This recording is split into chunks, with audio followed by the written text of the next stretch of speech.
You are not growing as a developer because of these 3 reasons. The first one is not updating your skills. A lot of people are victim of this. There are several technologies and there are new technologies that are coming up every single day. So it's very important that you should learn new skills and add more skills to your arsenal so that if there's a problem, you should know which skill to use in order to solve the particular problem. I know many people who come to me telling me, oh, they are stuck in their journey, and then when I ask that, what was the last language you learned or what was the last framework you learned, they'll be like, oh, I learned JavaScript last year. And I'll be like, okay, what JavaScript framework have you learned since? And we're like, no, JavaScript is so difficult, it takes a lot of time. And I'm just shocked because how do you expect to grow if you do not add new skills to your arsenal? And I know for a fact that the JavaScript they know is mostly the basics, because if you get to a more advanced stage of your understanding of something like JavaScript, you won't have any problem coming up with new ideas and solving problems you already have, and even getting a job that helps you apply all those concepts you've learned. Reason number 2 is lack of practical experience. This is something that we all as developers have once experienced, and this is mostly seen especially when taking a lot of tutorials,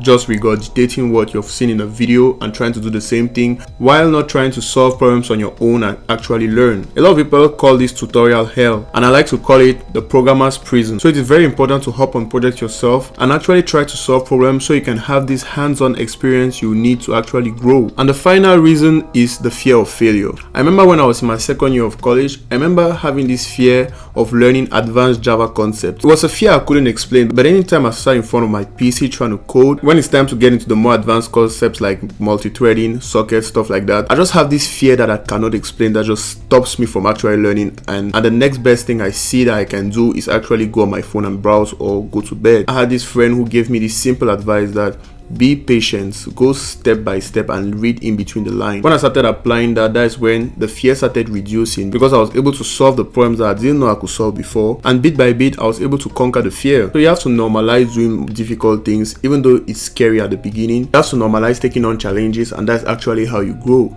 So make sure to hit the follow button if you want more content like this.